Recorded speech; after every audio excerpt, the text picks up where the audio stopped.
Ready as I am. Okay. Welcome, ladies and pretty gentlemen, to another hot episode, I can say, of Healthy Conversations with DJ 369. I'm glad and I'm thankful to experience this and share with you all. Our guest today is an artist and our brother, I can say, also, Vjekoslav Nemesh. So welcome, Nemesh. How are you today? Great, thank you. I'm very glad that you're here today, and I'm pretty sure that people will be impressed.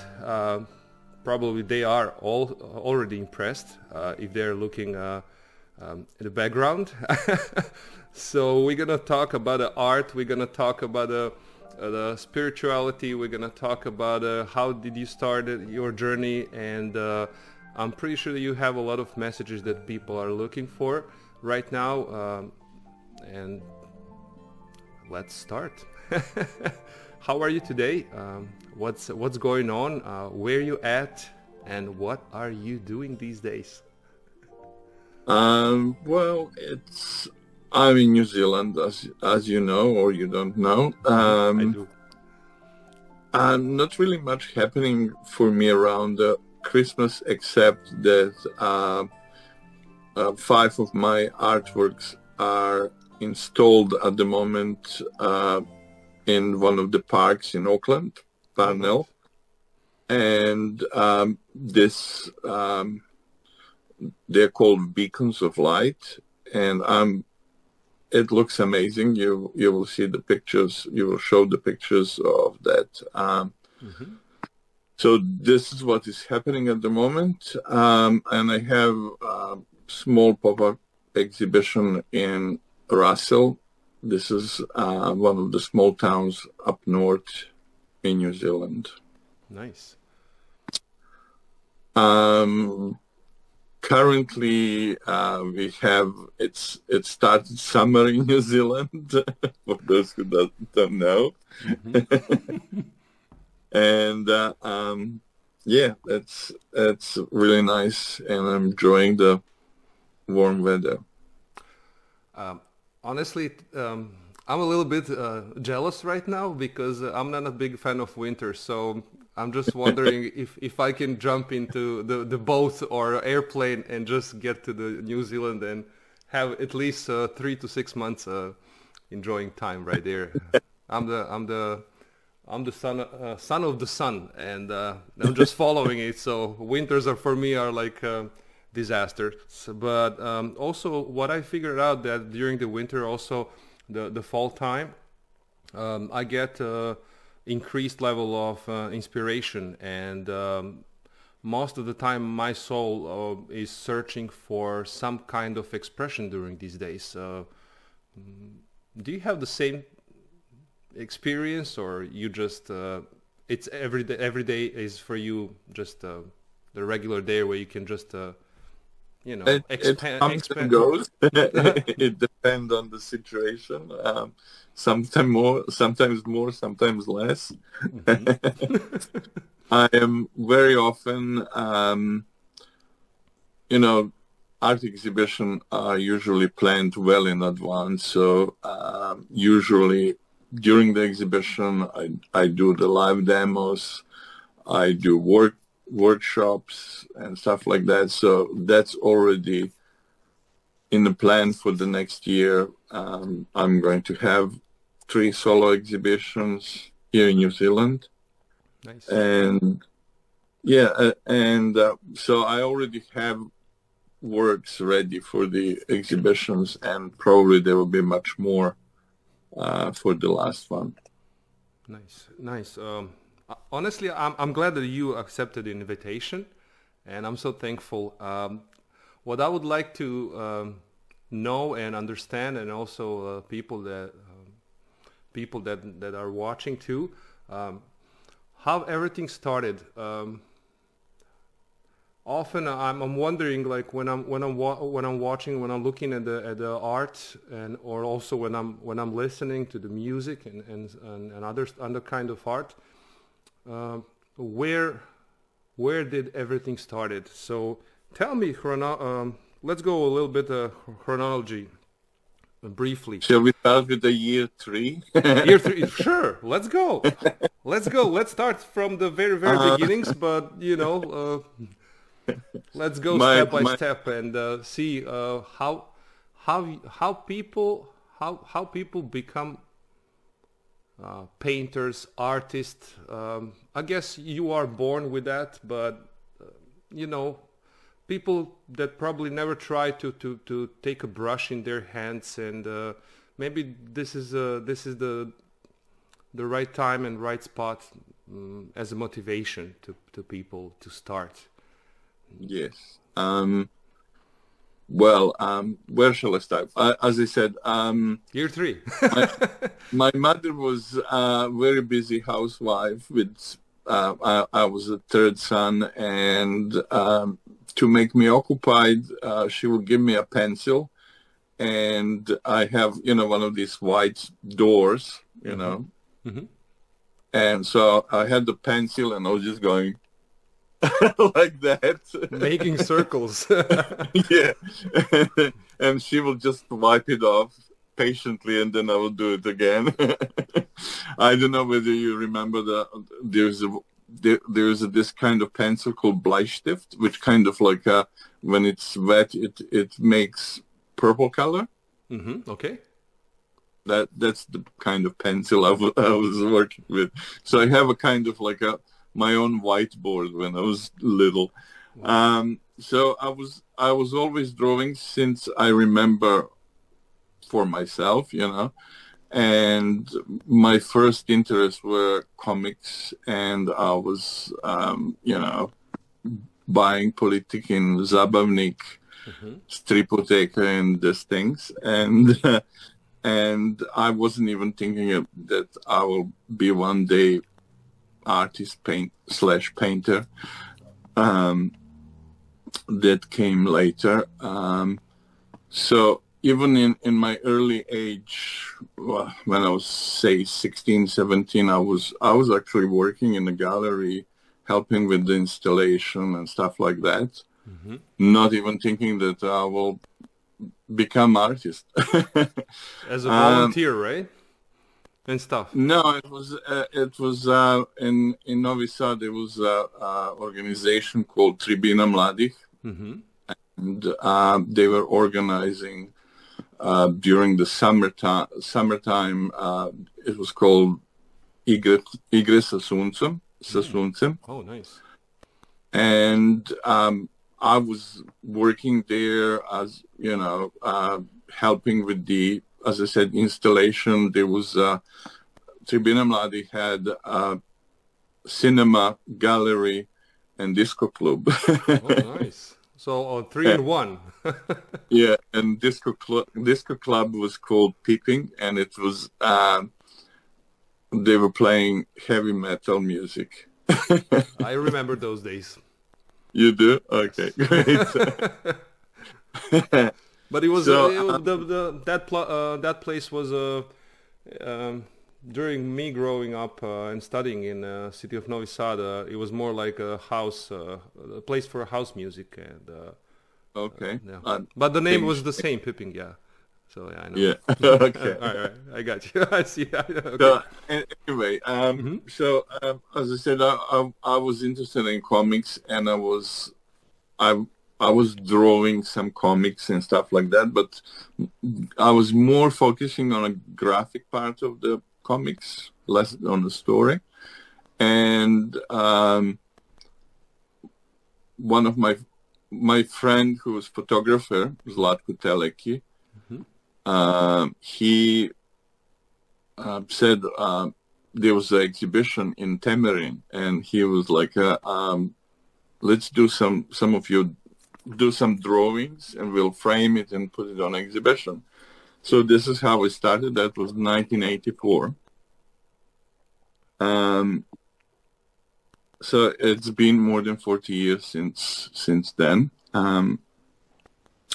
And after a couple of years, a schoolmate, I just met him on the street, and he was like, you were really good at drawings. Would you do for me a big painting? for my apartment in somewhere on the seaside. He had a one of these rental houses, stuff like that. So that my first oil painting was actually commissioned. Nice. Yeah. How did you feel at that moment?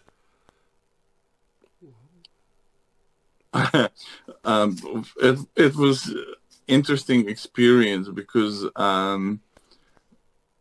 the house where I'm living is very old, and we have lots of old frames and stuff like that. So me and my friend decided to stretch the canvas ourselves.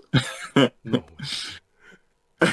And I went to my relative who had a air gun to stretch the canvas, and that was really funny because we wet the canvas and thinking that, when it's dry, it's going to be nice and tight, and it's happened completely opposite. So when the canvas was stretched, wet, after that it loosened up.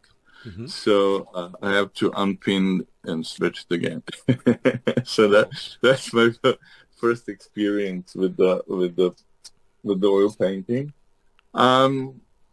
Yeah, I was really excited doing this. He was like, these posters with the planets and the women and stuff like that. Mm-hmm. So I did something like that.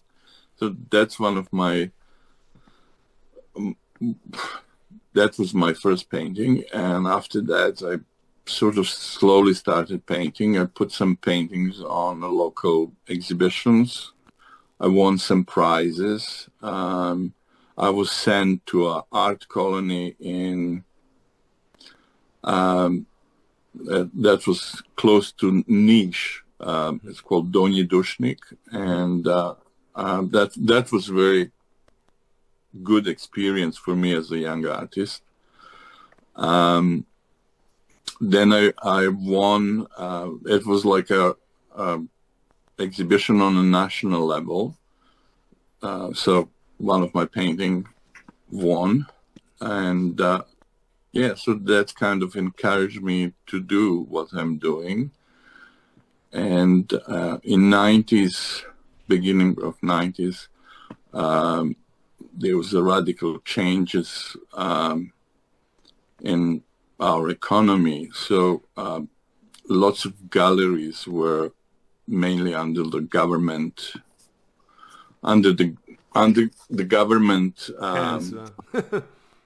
yeah. And so in 90s, things changed and lots of private galleries was open. So I started exhibiting paintings in the galleries like that, and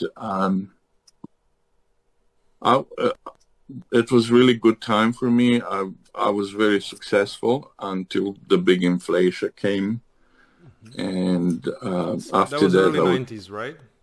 Yeah. Mm-hmm. And then I was simply looking for a way out because it was really hard to work like that. Yeah, for artists, I can say it was unacceptable time, because during those time, we'll just skip that, but during those time it is inflation, war, people are literally they went crazy, most of them, politics and stuff like that. But as an artist, it is hard to express yourself during the time. Even nowadays, I can see their focus is way more on money and stuff like that, but barely people have time to really enjoy the art. And what I figured out that we are heading towards the time where we're gonna really be more inspired by art, live that art and stuff like that. And I'm really glad that you are here. So probably to give us a few tips how we can enter into that state. But I just want to rewind time a little bit. from age 3 to age 16, just a few more sentences. What did happen? Because you said you started with the paintings at home, and I was doing comics. I was doing drawings. I would say I started painting in my early 20s. Yeah. So it's never too late. That's the point of my question, right? It's never too late. Just don't wait for a pension to be free. Obviously. Okay, a younger generation, they understand, but the older generation, I think they need to figure that out still. I often met people who come to my classes who are they decide when they got into pension, they're going to start painting. Okay, I understand. Oh, so thank you so much. So you started at age 20. So that means that did you practice? You said comics during those, let's say, 12, 15 years. Yeah, I was mostly I was doing black and white drawings, very rarely using the colors. I remember, when I had art classes, you have assignments to do. Usually, my teacher will just take my book, just to see what's new in my book. and I was, regarding to my talent, I was really going well. I was doing very well in geography, in history, and biology and stuff like that, because the teachers were asking to do to draw like in geography, you do the maps and things like that. So you were that guy. Hey, Nemesh, can you do this for us, for the class, right? Nice. No. You have, like, for example, in geography, you have to draw the map. Okay. I don't know what you were doing, but you have to draw the map, and I was doing literally, like you're looking in your map, copying that. Okay, I got you. I got some black holes. That was the easier way for me to hide a bunch of you understand that. Yes. So wonderful. So as I said a few minutes ago, we are heading towards time where art will be the leader, where art will be the place where people will get back to themselves. And behind you, people can also connect to those paintings and to see that there is a story behind. And I'm just wondering if we can, within us, if we can literally ignite and start the light and the fire of the art. And let's see how you do that. Let's go with that brush of spirituality that you are bringing to the canvas. So what's going on with that? How you just how did you decide to start this kind of art? And honestly, to be really honest with you, I'm very, very impressed with your paintings. I'm barely impressed, but this is way above my expectations. My eyes are literally just like looking at those paintings behind and just enjoying. And these are only a few. So well, let's go back to the 90s. I was, as I said, lots of private galleries was open, and there was even one in Sombor, I remember, which was called Art. So anyway, I was doing lots of let's call it traditional painting or commercial paintings on my own way. So like, for example, one of the sellable things was to paint was fortress on Danube. I don't know. You know what I'm talking about. Yes. So, my wife kind of forced me to do that, and I was like, but so I've done few fortresses from Petrovaradin. I'm actually born in Petrovaradin, and I lived there till my year of 30.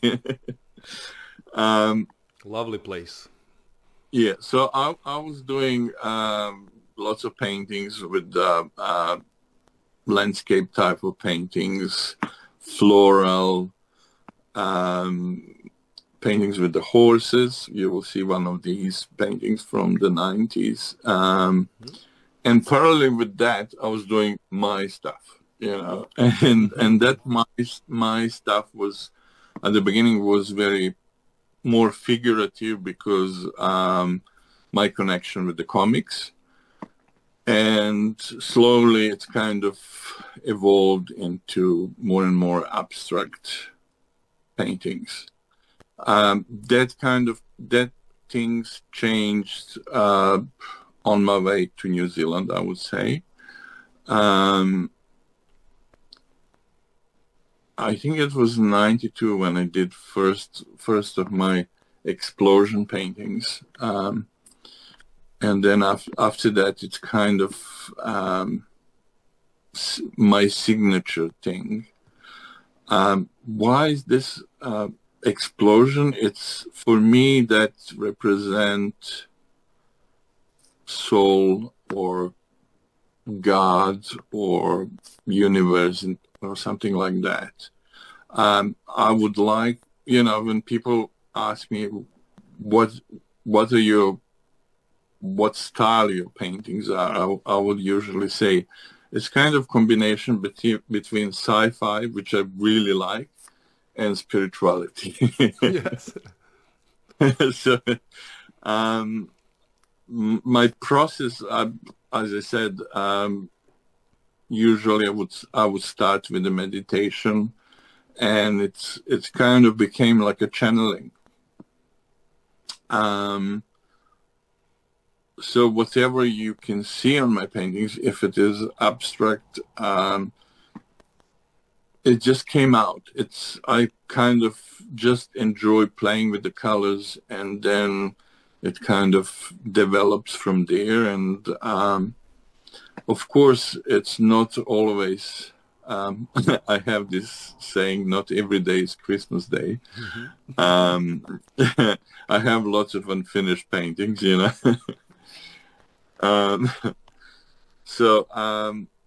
Yes, I really enjoy just painting. It's kind of that connection, and it's in a way channeling. I don't know what I'm channeling.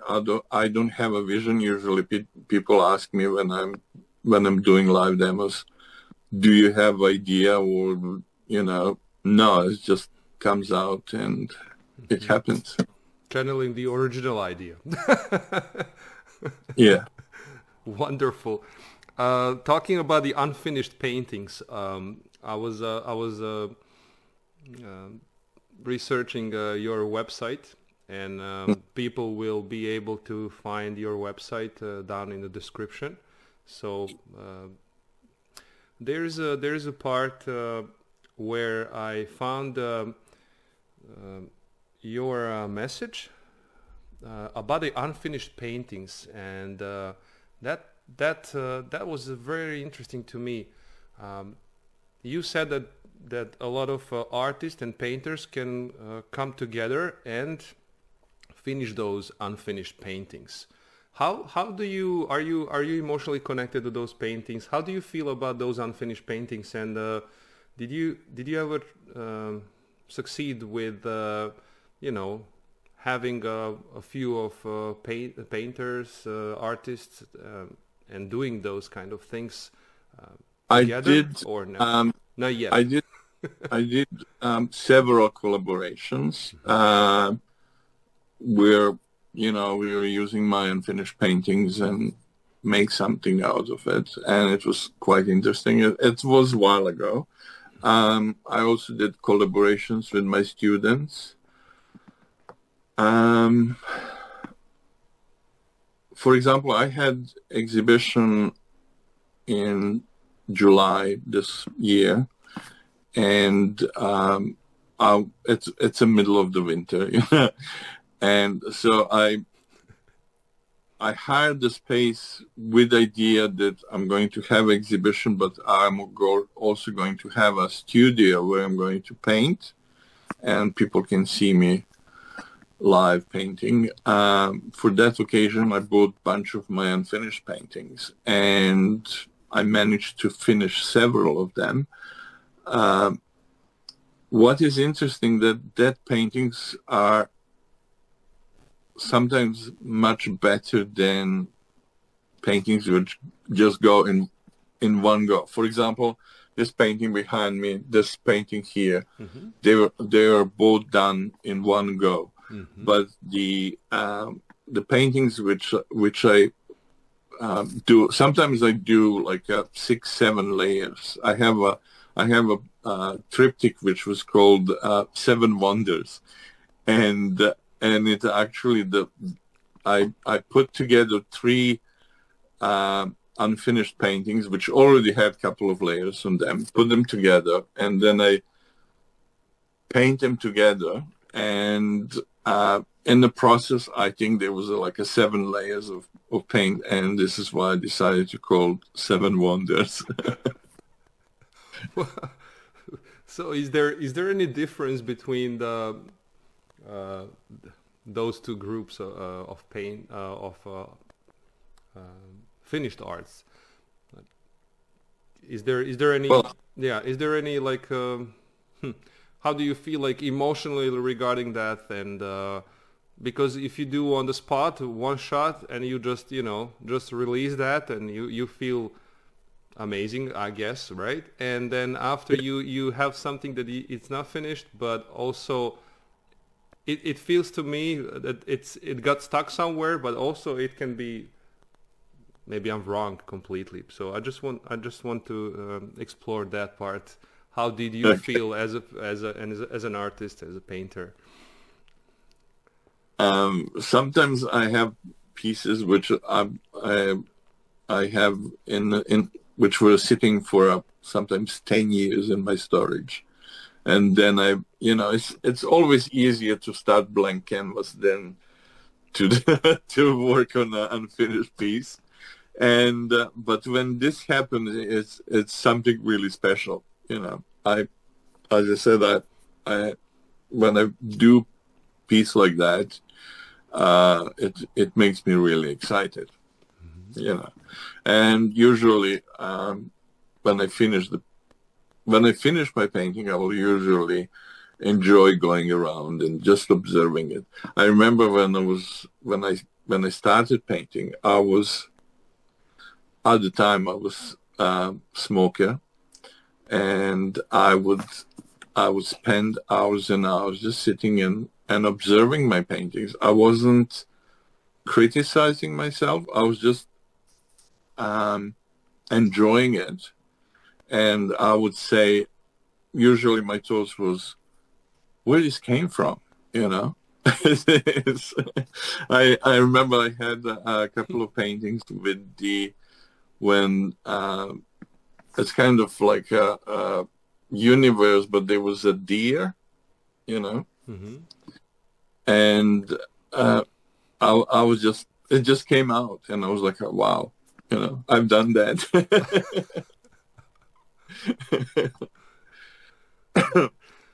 Nice, so nice. What keeps me going, that joy of creation. Does these kind of paintings are connected to the old timelines? Your, let's say, years when you had a different lifestyles, and then when you get back to those paintings, do you connect and just finish it, let's say, on the new timeline, right? And it seems to me that you're connecting those two timelines, and Well, I was talking about enjoying the paintings. Just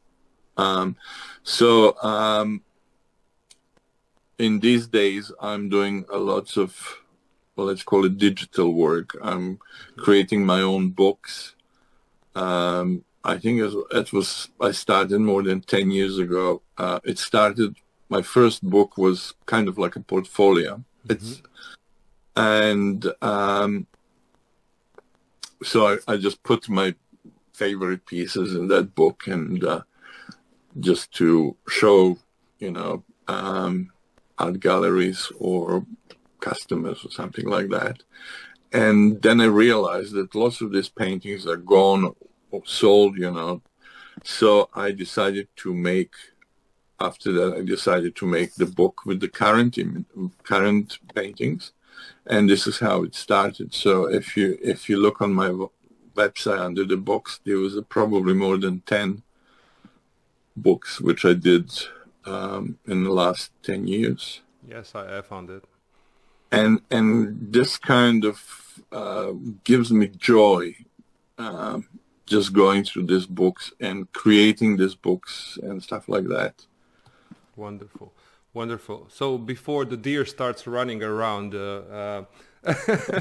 there's one more question. I mean, deer is right here, but what is the deeper true inspiration within? As you said, when you were just sitting down there and looking at your art, and you ask yourself, where does it came from? What's the deeper thing that literally is pushing you to do it? Or that was the question which I had when I was 20. So yes. Now I know where it's coming. Now you know. It's a basic question, I know. Maybe it's boring for you, but people that are never experienced the art probably are trying to connect. So this is, sorry, but yeah. Yeah, no, of course. Yes, I'm pretty sure you understand, right? Well, obviously it's coming from within, from above. It's, as I said, this burst of light, which can usually see on my paintings, represent our connection to the soul, to God, and it's kind of a reminder where we're coming from or where we are going. This connected to that, this painting behind me is called Life is Precious Jewel. This is the second painting which I named with the same title. I was used to exhibiting in Hawaii for over 20 years, and the manager of the gallery, her partner was very sick. He had the cancer, and he was going through the terrible phase, and it was just I was just feeling sad seeing him, coming from the strong man to a skinny little man. So usually when I was exhibiting in Hawaii, I would stay for a week or two, and I will paint almost every day in the gallery. So one of the paintings I did, I named Life is Precious Jewel, and I gave it as a gift to that man who was dying of cancer. And later, year or two after that, of course, he died. The manager said that that was the last thing which he probably seen, because it was in front of him in the hospice. So when I did this painting, it's kind of had that memory, and I decided to name it with the same title. Wonderful. Yeah, very important, I can say. So at this moment, I think everybody's ready to experience your art. There's a few art pieces that you decided to share with us, and I'm really thankful. So let's jump into this this part. How there's a few paintings, and sometimes I just don't have words to explain, right? So I'm pretty sure that let's jump into it. Yeah, let's jump into it, right? The words are probably like stopping us to express ourselves sometimes, and I think art doesn't. So let's jump into it. What you gonna bring to us today? Okay, let's start. I'm just having in front of me the images, so I can tell you about that. Then you can just put it, and people can have a look. There's a couple of pieces from the 90s. One of them was called Father of the Night. And this is one of these paintings where I was doing my stuff. I name it after one of the songs of Bob Dylan. I've been big fan of Bob Dylan music since I was a teenager. And I named lots of my paintings after his songs. So that's one of these paintings. When you see it, it's obvious. I don't have to explain the painting. You know, it's an old man, sort of wizard. And yeah, that song inspired me to paint that. And then we have a second painting, which was called Golden Gate. It is among one of my favorite paintings, and I actually bought it back to New Zealand from Serbia a number of years ago, and it's in my storage. Unfortunately, I don't have space to put all those paintings. So those are from 90s, right? Early 90s? Yes. Yes. Okay. 92, 91, sort of like that. Of course, there's much more, but this was just a couple of these paintings. Then we have photographs from these beacons of light, which was installation where the image of the painting was printed on the plexiglass, I guess, and it has a light inside, and at night it's just glowing. It's beautiful. It's kind of one of my friends made a comment. It kind of brought my art to another level. like it's just one of these. You can see there was a prayer for peace, which was one of these beacons of light. There was a 10-foot angel. There was, of course, this painting, which was behind me, called okay.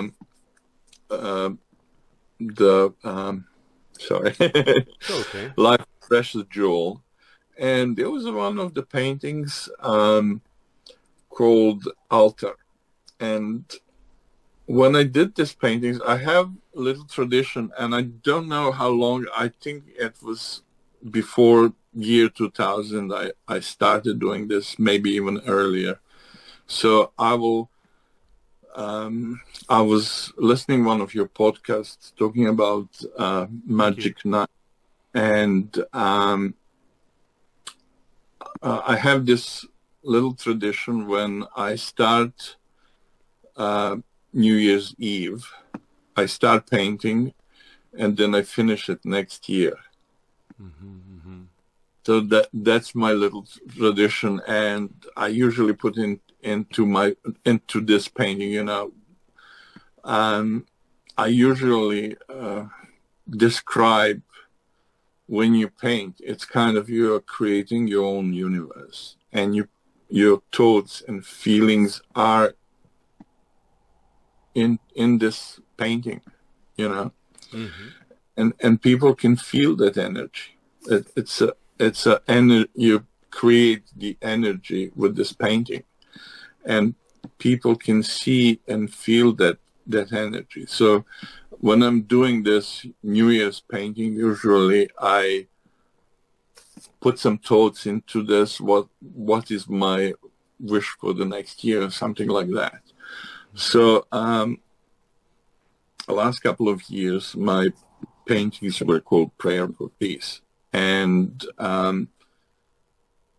one of the first painting which I did with that name was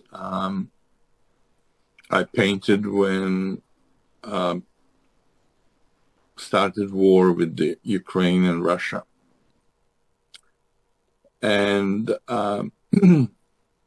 so as the things progressed, I did a number of paintings, and I decided to organize an exhibition called Prayer for Peace.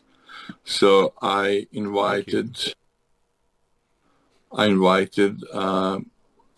artists, my friends, to participate in this exhibition. So last year in I think it was October, November, I had an exhibition here in New Zealand called Prayer for Peace.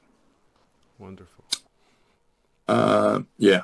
So how about I'm sort of getting lost. So it's okay. It's okay. Art is art. I'm going to have a little bit of water. It literally punches you where you maybe didn't expect. And but talking about the exhibition that you mentioned a few minutes ago, is it still in Auckland, New Zealand right now? The installation. The installation is going on at the moment until the 6th of January. Nice. So people in New Zealand, they can go there and enjoy your art. It's one of the let's say busiest part of the town. There's lots of restaurants. There was lots of galleries around. So yeah, it's really nice spot. Wonderful, wonderful. I'm glad that people can enjoy your art and probably change their perception. Yeah. So please tell me about this specific black and white drawing. Yes. Yeah.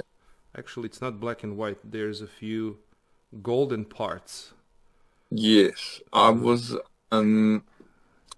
sort of getting, occasionally I was doing drawings. There is a through the years I made number of drawings, and occasionally I will sell them. But recently, among another books, I made a book which I called My Little Book of Drawings, where I put all these drawings, from 90s till now.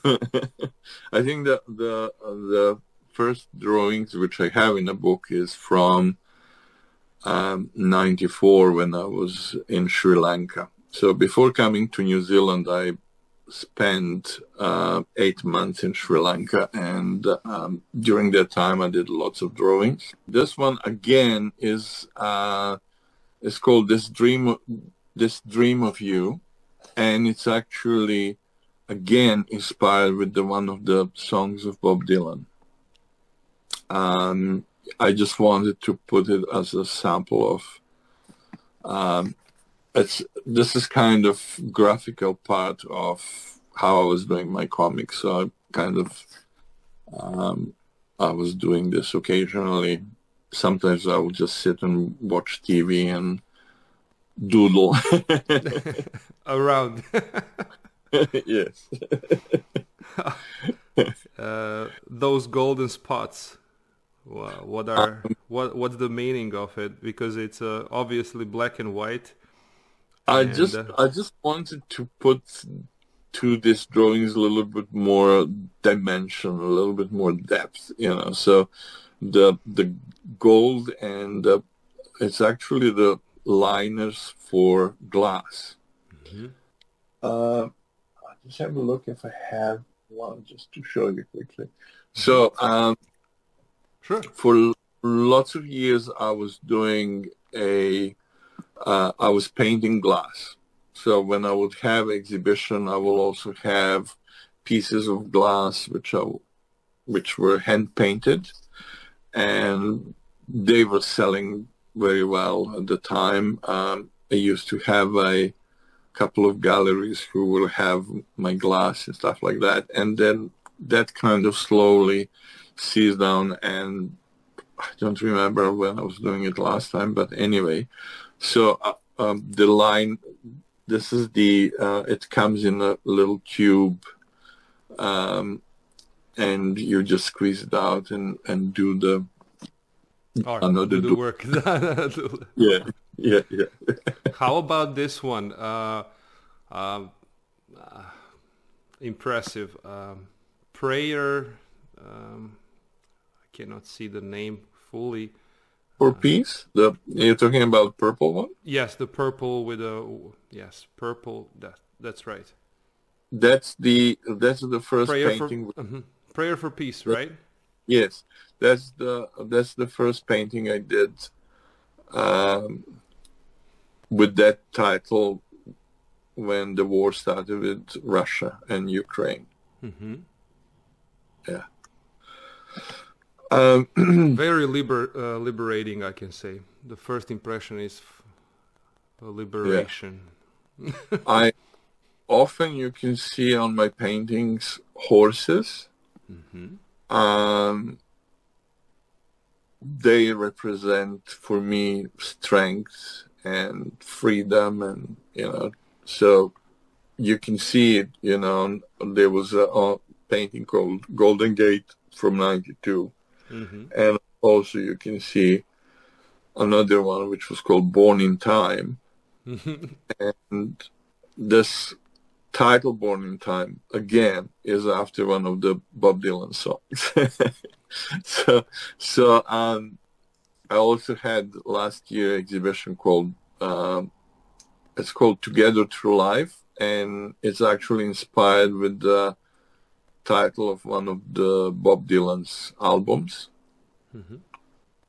which was released in 2009. And since then, I was thinking I'm going to make exhibition with the paintings inspired with the Bob Dylan songs, and it took me more than 15 years. It's okay. to do that, and I also compiled a book which was called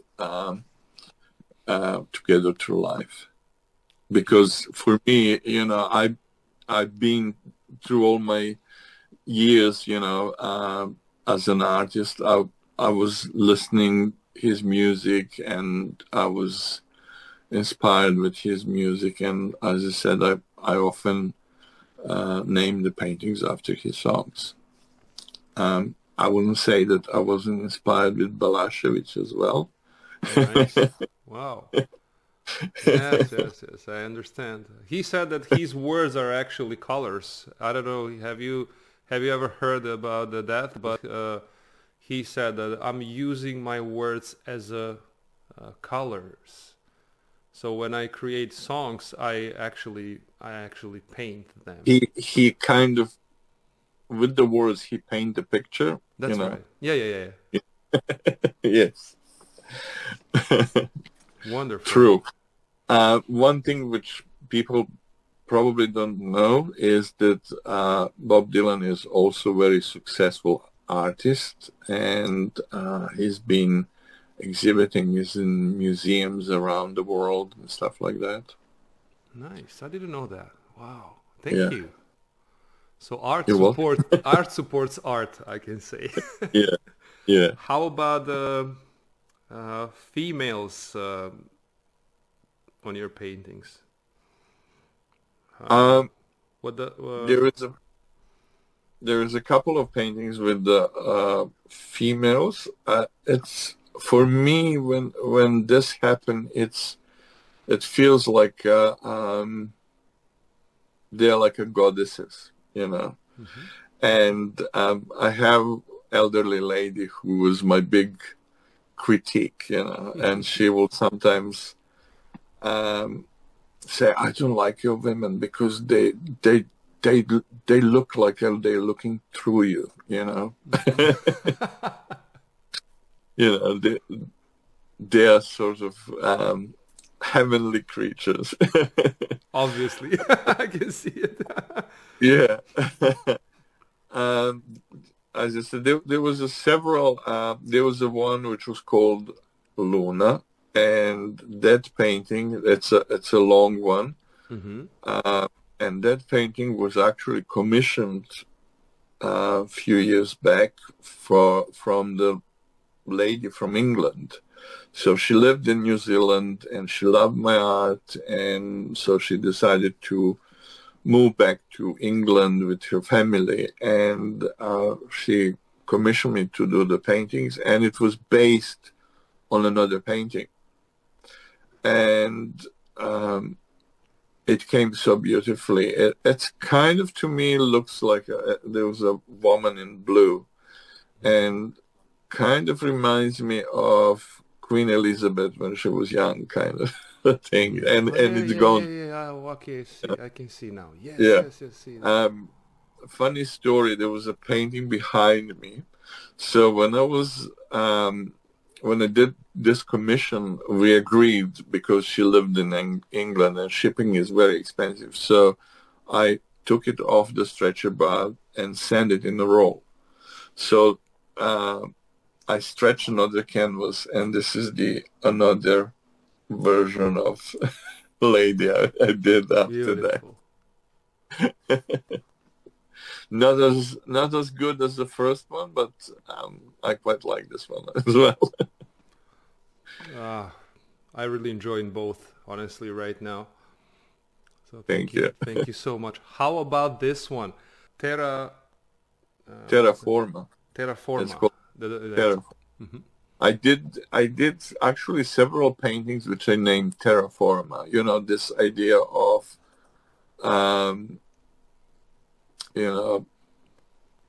turning, like, for example, idea was to bomb the Mars and create like a habitable planet for the humans, something like that. So that's kind of the idea. Also, idea of that there's a planet somewhere which is similar to Earth, where we can one day inhabit, or something like that, you know. Mm-hmm.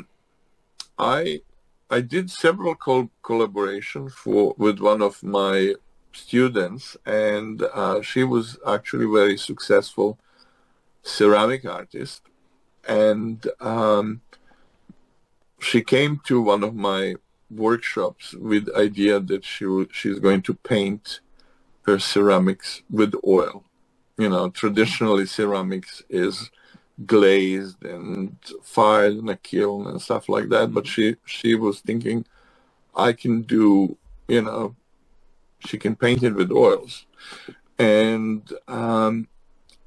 so we became very good friends, and we did several collaborations, which was successfully sold out.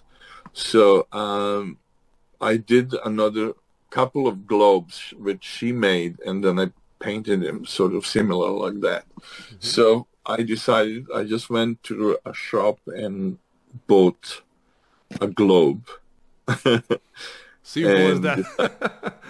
and I just took it off and painted it and put it back, and I think it's quite. I also have another painting which was called Terraforma 2222. I think that was the idea, 22. So they kind of go together, and I had the exhibition again recently in July, which I named 62 times around the sun. Oh, nice. And I put all my favorite pieces, so that was the, I put them together like a globe with the painting. Beautiful. Beautiful. Thank you so much. Thank you so much. Why 62, if I may ask? It was my birthday. Oh, I see. Okay, nice, nice. I'm sorry, but so now I have another tradition, which I'm going to every year. I'm going to have my birthday exhibition. So for 26, I already booked the gallery. So I'm going to have 62 times around the sun.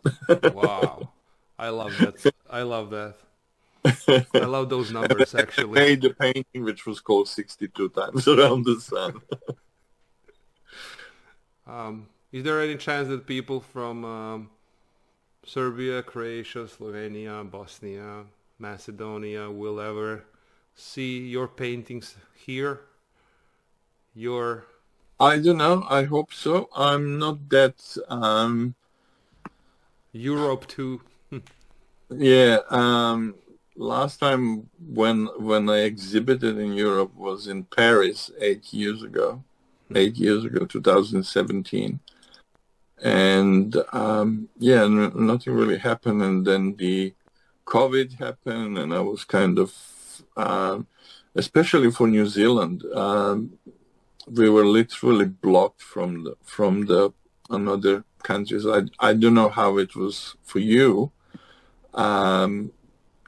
People who, like, if you want to travel somewhere, you have to book the hotel because you have to stay in quarantine for 2 weeks and things like that, and it was really I've heard about it, yeah, Australia and stuff.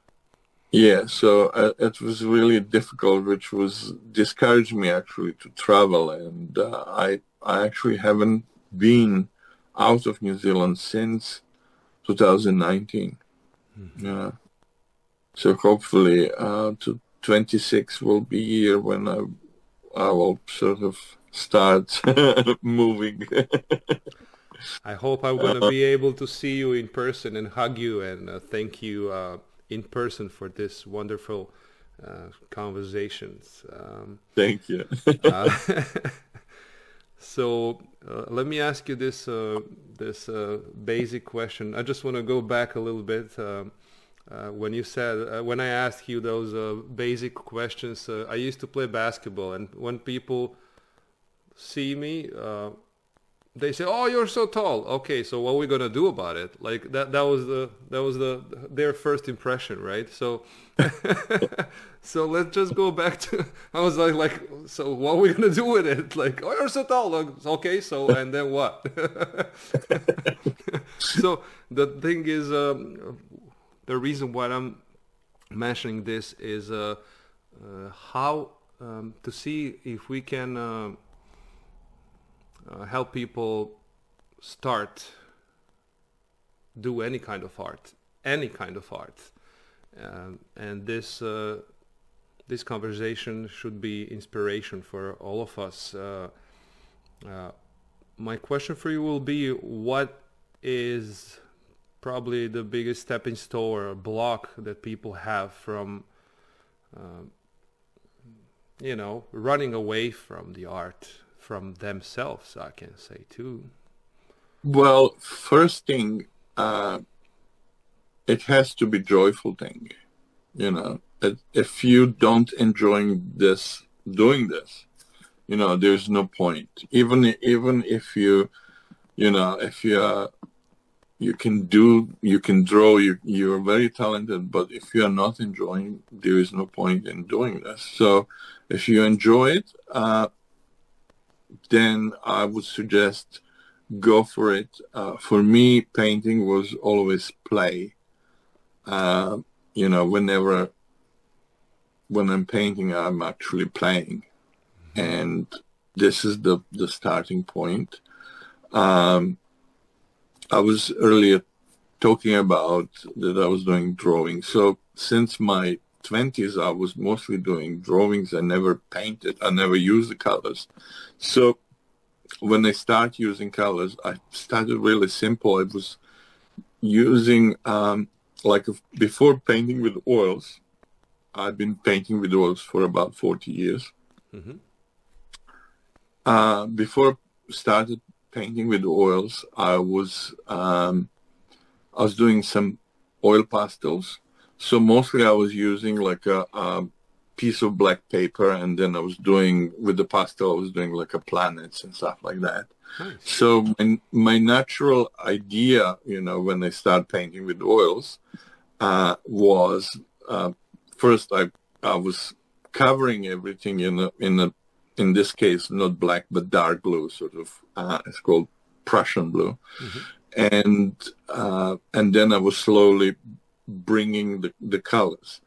So my first paintings were really, really dark. Like, for example, one of the paintings, one of my first paintings, I gifted to my cousin for his wedding. So this painting is in his bedroom. And when you come, and all what you see is one big black canvas. And when you put the lights on it, then you can see something is happening on this canvas. So my suggestion is try simple. Don't overcomplicate with lots of colors unless you think you can do it. I actually developed the program which I'm teaching my students, and I think it was 2009. I was invited to do summer school, mm-hmm. And so I have to make the program for 7 days for my students, and so I came up with the program where you sort of learn slowly, step by step, how to use oil. Well, of course, there's a number of different techniques you can explore. As I said, my expertise is oil because I've been doing it for so long. That's something which I do with ease. Yes. Yeah. Wonderful. So people can find you Nemesh Art, right? Yes, I can do, and I did Zoom classes with the people.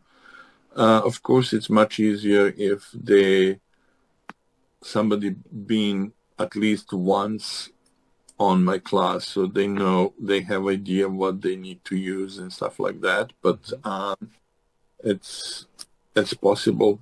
It's possible to do the Zoom classes if anybody's interested. Wonderful. Do you do group classes too, or just one-on-one? Yes. Or both? Yes, I do group classes. I do one-on-one, depending on the situation. I did a couple of retreats. I think it was 2019, 2019 was the last one. Unfortunately, it didn't happen after that. So when I was doing art retreat, it wasn't 7 days. I think it was 4 or 5 days. But then idea was that these people will go through the process. Usually I would start the day with the meditation, and there was people who were hosting that retreat were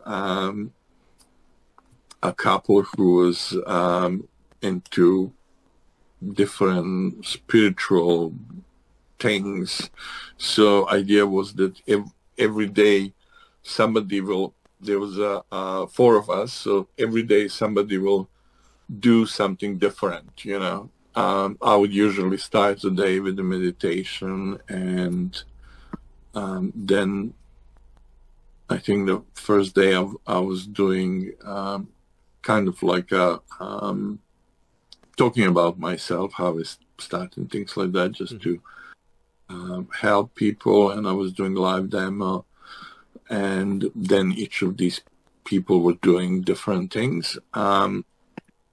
what was interesting is that that first year we had I was looking for the space where we can do exhibition after that. So it's, you know, it's for the people who never painted, you know, we did from the scratch, we did the paintings for 4 days, and then we exhibited after that. So it's kind of like a full circle for them, you know, and they were able to sell it and stuff like that.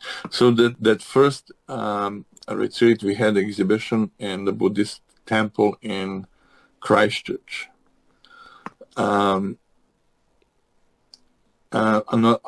Yeah. So well, there's a lot of things that are going during those retreats. I can say art retreats. Yeah, I really enjoy doing this. I was even thinking, because I was going for over 20 years to Hawaii. I was even thinking to organize one in Hawaii, you know. But you know, it's technicality. yes, it's okay. My experience so far, because I have let's say 10 to 15 retreats so far, where I combine a lot of other people, souls that are, you know, talented and have other things to offer, like healers, artists, even authors of the books and stuff like that. And what I've felt and what I experienced so far is when people get there to the retreats, you know, you bring something yourself, right? But when you when you enter, right? But when you exit, you are not the same, right? So people will say, okay, that's normal, but it is a very intense work, and then after that, not super intense, but it can be to certain, you know, souls. And then after that, I see the change within people, in them, and they are never the same. So how does what's your experience with people that you work with during those retreats, and you know, how did they feel after that? You know, did they respect themselves more? Did they, you know, get rid of the fears of what people say about the art, or what people think about them, or what was in their head and stuff like that? You know, those things, you know, that are drawing the energy down. But well, as I said, I really enjoy doing this, and yes, I know that people has changed, and they had different view on art and stuff like that. Of course, this is more technical, but it also had involved some spiritual things in this, because this is what my art is. So I wanted to guide them through the process, how I'm doing my art, you know, where it's all coming from. There's one really funny picture. A friend of mine invented a little, how you can call it, band? The band, you know, put on, and then there was like a little crystal. Oh wow! A little crystal there for the meditation. So wow. there was a picture of me, and there was a kind of like a ray of light coming directly to me. Oh wow! Oh, that was powerful, actually. I can feel that. Okay. I'll find it and I'll send you that picture. Please. Wonderful, wonderful. Nemesh, thank you so much for your time. There is one more question. What do you have on your heart that you want to share right now with us? I always have that same message, and it was never give up.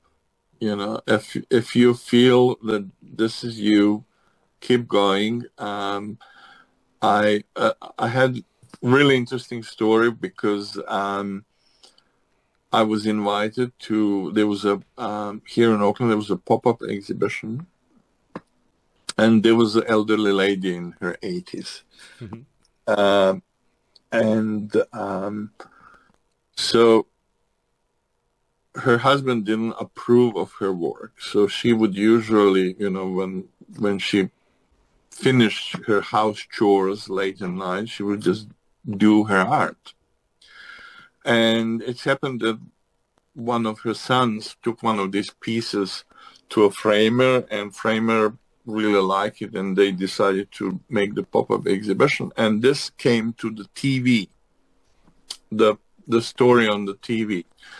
And so the pieces are mostly A3, and they put mat around that. And I think she sold something like 40 pieces at the time. They were like $200 each, but counted for 40 pieces. And so the story came on TV, and she said, "Oh, what's happened with the husband?" And she said, "Oh, I ditched him out." You know? So that's the story. Never give up. You know? Thank you. Wow. Okay. Thank you so much, Nemesh. Lead us to the light. That's what I can say. Thank you so much. Thank you so much for sharing those. I'm just warming up. This is it. All right, well, we're gonna continue. Thank you. I hope we're gonna do another one and another one. Who knows what the future will bring us? And I hope we're gonna be able. We can do part 1, part 2. Sure, why not? I'm in. And okay. Thank you so much. I'm impressed right now. So I hope that people that get to this video will also get impressed and start with the art. Yes. So just one thing: when you go to my website, first thing which comes, it's the picture of this beacons of light, and you just click on it, and then you can see the images of how it looks at night. You know, of course, for the people who couldn't come to and see it for real. You know. And also, what I can mention too, once you get to Nemesh website, check this video. It's 2-3 minutes video, but you're gonna be able to connect even more. Wonderful introduction video, and it tells a lot. Probably we can put this one as well. Sure. Oh, I always need fresh material. Yes, that's right. So I'm very glad. I'm very glad that you accepted my invite, and I wish you all the best. And I hope we're gonna be able to see each other soon and cooperate. And who knows what else is coming? You know. Exactly. Future is bright. Who knows? Maybe we can do a retreat in Serbia one day. Yes, who knows? We are heading the last weekend of 2025. We are heading to the retreat right now. So who knows? Who knows? Yeah. And we're gonna also do probably next year, and who knows what future will bring us. Thank you so much. Thank you so much. Is there anything that you want to share? You're very welcome. Well, the painting behind me is called "The Future is Bright." Oh. And I didn't put it on. I didn't send you the image, but I can do that. And I named my most recent book is called "The Future is Bright," and it started with the last year. I was part of the art salon, which is happening in a Buddhist temple here in Auckland. So every year they organize that salon, and there was a number of artists participating, and I was doing live demos through the exhibition, like every Saturday. So lots of paintings has happened in this while I was doing live demos. So I decided to create the book. And how it came with the Future is Bright is on the 1st of January, after I finished my New Year's painting on the 1st of January, and I was scheduled to do live demo in the temple on the 1st of January. And the main monk, this temple, mostly monks are female, not mostly, they're all female. And so I was given as a gift a little red envelope in which was like a couple of green tea, bags of green tea, rice and stuff like that, little sweets, you know. No, gifts. That's a symbolical thing. But on the envelope, it was written with the golden letters, keep going, the future is bright. And at the time I was going through the financial problems, let's call it like that, you know. And it's kind of that simple gesture kind of gave me really big boost of energy and hope, you know. And now looking back, you know, I completely understand that message, and that was one of the messages from their main monk who organized all these temples around the world. So yeah, So, yeah. the future. Yeah, I'm ready. And yes, we are ready to go. I can feel that. And the future is bright. Don't give up. Thank you so much. Thank you so much. And I'll see you soon. Okay. We'll do Balkan version, right? Yes, we're gonna do the Balkans version, and let's see what we're gonna do there on the other one. Well, we'll try to keep it similar, but you know, who knows where that. Impossible, yeah. But we'll try. Yeah, we'll try. Thank you so much. Yeah. Have a wonderful day. Have a wonderful day, and I'm sending you a hug. And yes, enjoy your work. Thank you. All the best. Thank you. All the best. Aloha. Aloha. See you. Bye bye. Yeah.